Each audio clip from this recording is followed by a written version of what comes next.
Pada tahun 1930, seorang sinematografer merekam denyut kehidupan rel-rel baja di Pulau Jawa.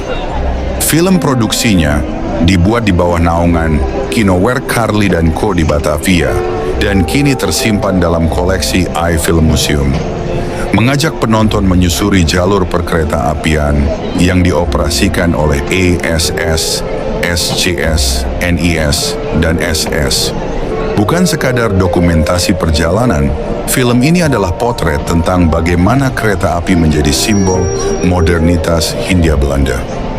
Kisah dimulai dari laut di Pelabuhan Tanjung Priok, gerbang utama menuju Batavia. Kapal-kapal samudra milik maskapai Belanda hilir mudik membawa pejabat, saudagar, pelancong, dan pendatang baru dari Eropa. Begitu kapal merapat, sistem transportasi yang terintegrasi segera bekerja. Kereta pos telah siap di dermaga. Setelah urusan bea cukai selesai, penumpang diantar dengan bus menuju stasiun. Semua bergerak tertib dan efisien, mencerminkan tata kelola kolonial yang ingin tampil modern dan teratur. Bangunan stasiun Tanjung Priok berdiri megah dengan aula luas, peron panjang, dan atap besar yang melindungi dari terik tropis. Dari sinilah jaringan rel membentang jauh ke pedalaman Jawa.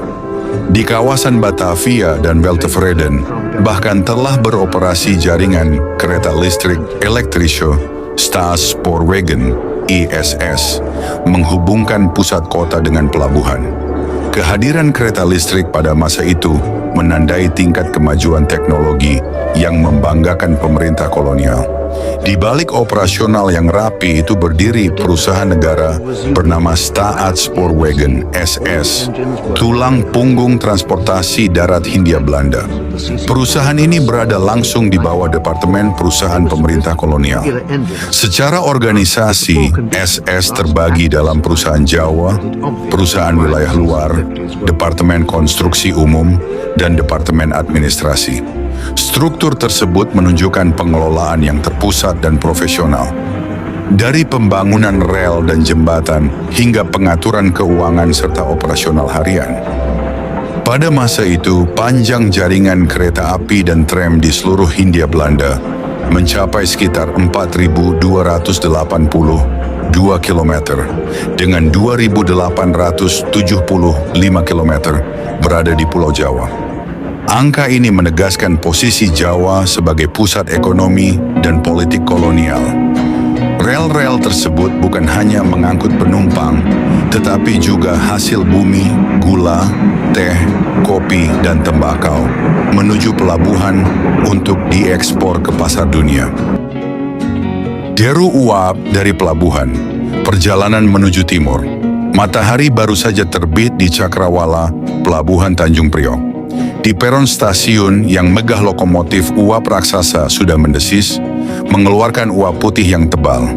Para penumpang, sebagian besar pejabat kolonial dengan setelan jas putih dan turis Eropa yang baru turun dari kapal uap Stoomvaartmaatschappij Nederland, bergegas naik ke gerbong-gerbong kayu jati yang dipelitur mengkilap. Tepat pukul 7.00, peluit panjang berbunyi. Kereta mulai bergerak perlahan meninggalkan Batavia, membelah rawa-rawa pesisir menuju timur.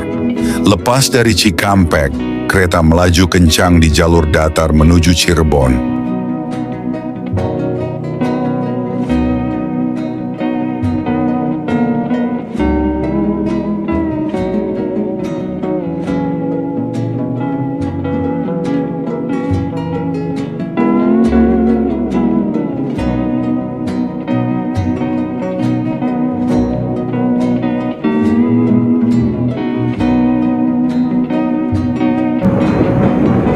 Perjalanan kamera kemudian beralih ke kota-kota penting di sepanjang jalur.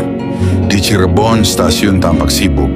Dari sinilah perusahaan tram uap Semarang Cirebon Stoomtram Maatschappij (SCS) mengoperasikan rute yang terhubung dengan layanan SS. Loket tiket diserbu calon penumpang. Kereta ekspres menuju Semarang bersiap berangkat hampir bersamaan dengan rangkaian ke arah Kroya dan Yogyakarta. Mobilitas masyarakat tampak hidup dan dinamis.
Di Purwokerto, peron luas menyambut penumpang di simpul penting jalur selatan Pulau Jawa.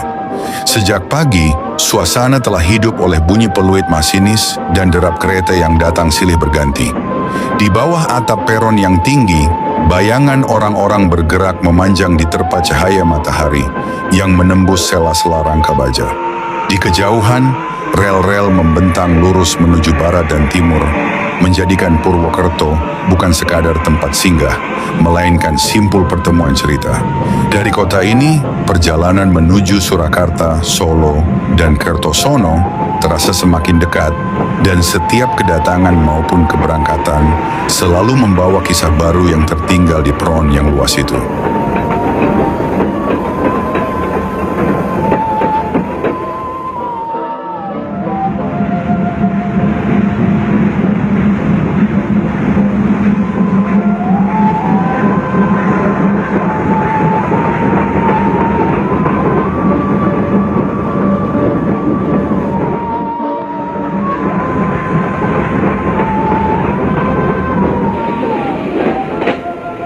Sementara di Surakarta, Solo, berdiri stasiun baru milik Nederlands Indische Spoorwegmaatschappij (NIS), perusahaan swasta yang lebih dahulu merintis perkereta-apian sebelum SS berkembang luas.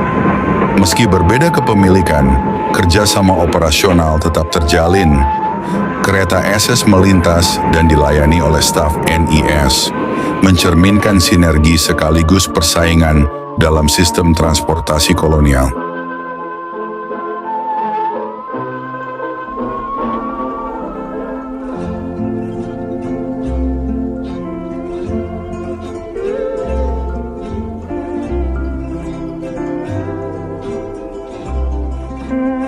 Dari Solo, perjalanan berlanjut sekitar 150 km ke arah timur, melintasi Madiun dan Jombang hingga mencapai Kertosono.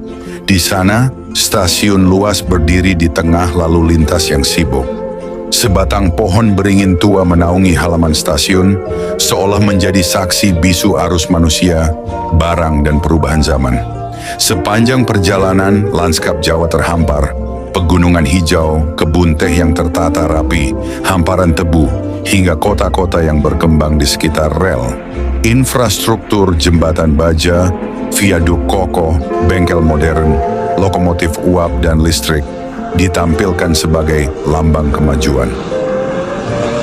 Di hamparan Jawa yang subur, rel kereta melaju perlahan menuju sebuah jembatan besar yang melintang gagah di atas aliran Sungai Brantas.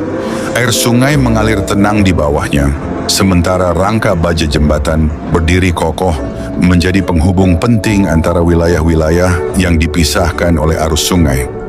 Di sekitar Kertosono, jembatan ini bukan sekadar bangunan teknis, melainkan bagian dari denyut kehidupan, menghubungkan kota-kota, menggerakkan hasil bumi, dan menjadi saksi perjalanan panjang kereta api di Tanah Jawa. Film dokumentasi berharga ini bukan hanya mempromosikan kereta api, tetapi juga menghadirkan Hindia Belanda sebagai wilayah yang tertib, indah, dan modern.